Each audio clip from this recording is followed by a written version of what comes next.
I don't know what it's like to live a life without cystic fibrosis, to go to bed without waking up coughing, to take a shower without becoming breathless, to get through the day without needing to spend hours taking medication, doing treatments and chest physiotherapy in order to breathe, in order to survive. I don't know what that's like, but I believe in the day that I will. Cystic fibrosis is a recessive, genetic, multi-system disease that primarily affects the lungs and the digestive system. The defect that causes CF results in abnormally thick and sticky mucus throughout the body. Go into the vessel. Dr. Elizabeth Tullis has been my doctor for over 20 years. She is a leading clinical researcher in the area of cystic fibrosis and heads the adult CF program at St. Michael's Hospital. In the digestive tract, the thick mucus affects the pancreas and the liver and the actual intestine itself. Probably the main organ affected is the pancreas. And this thick mucus causes problems even before the person with CF is born, because plugging the ducts in the pancreas means that the digestive juices in the pancreas can't get out.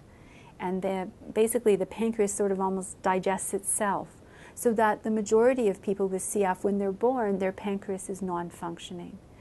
And thus, in order to absorb food, they have to take pancreatic enzymes, pills, with every meal and snack in order to have normal digestion.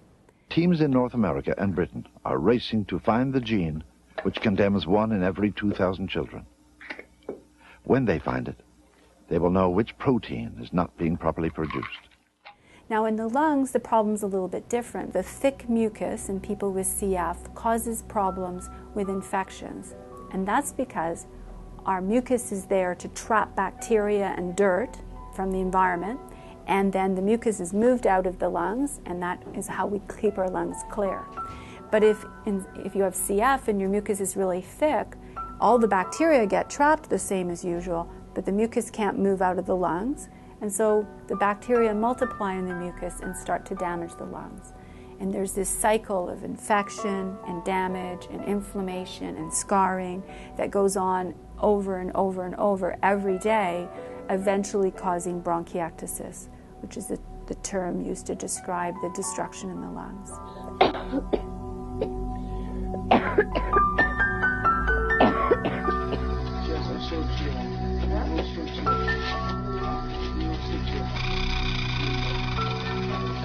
And if you look at, say, in 2010, all of the people with CF who died in that year, half of them died before they were 28 years old.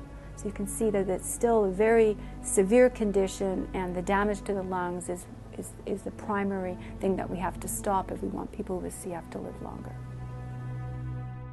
Advanced lung disease took hold over several of my friends last year.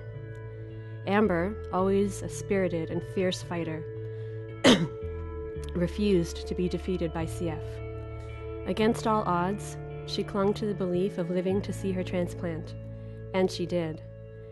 Amber recently celebrated her 8th month anniversary with her new lungs. Though her recovery has been fraught with challenges and serious complications, she continues to fight with incredible tenacity and determination. Christy, one of my closest friends, exudes love and radiates positivity in everything she touches. Her health declined to frightening levels in the past few years.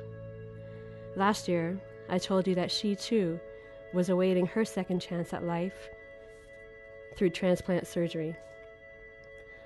Christy finally got her new lungs in December of 2011. It could not have come at a better time, as her lung function had shrunk to only 14%. At this level, you're not truly living. You're just trying to get through each day.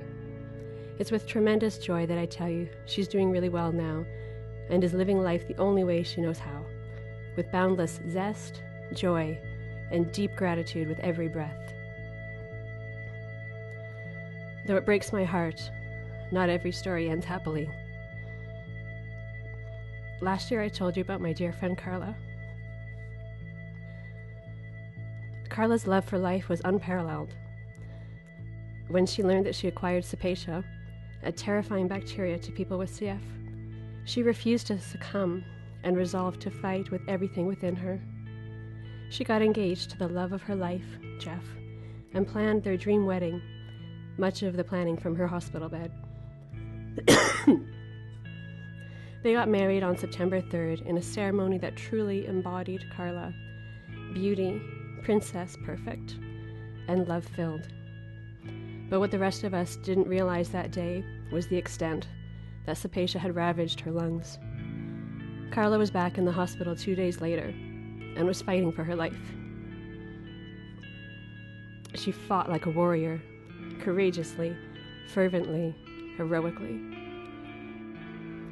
But CF is a merciless, callous enemy, and Carla slipped away on September 20th. I can't convey in words the pain and devastation of losing Carla. And unbelievable. But I know that's not what she'd want me to talk about. Her infectious laugh, her joie de vivre, her optimism and selflessness. This is her legacy. This is what I carry in my heart.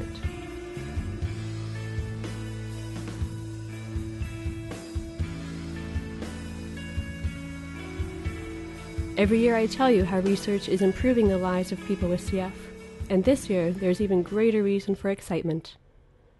Kalydeco is the first drug compound that attacks the root cause of CF for people with a specific genetic mutation that about 4% of the CF population carry.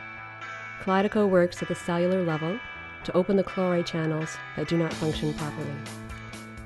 And we can use these new kind of types of drugs in combination with drugs that we know well and have used and have been shown to be effective, in combination to sort of take us to the next level and get us to the point where we can see, really that CF may be a lifelong illness, but not have the terrible consequences that we've seen in the past.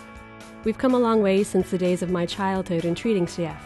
When I was born 37 years ago, I wasn't expected to see my 20th birthday.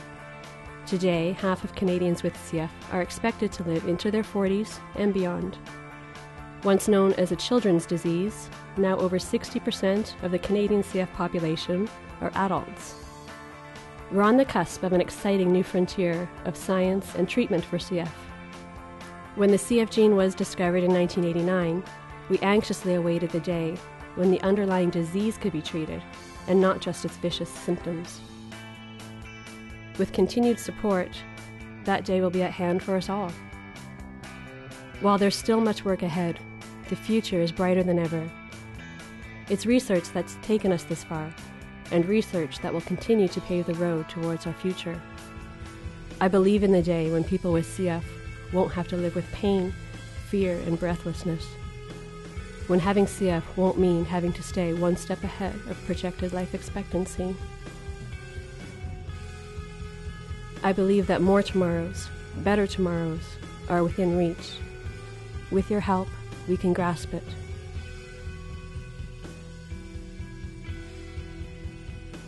My Great Strides team, Shanty Stompers, is committed to fighting CF to the end. Our resolve has never been stronger. We are united, motivated, and energized. Please support us, and with your help, we'll realize our dream to stomp out CF for good.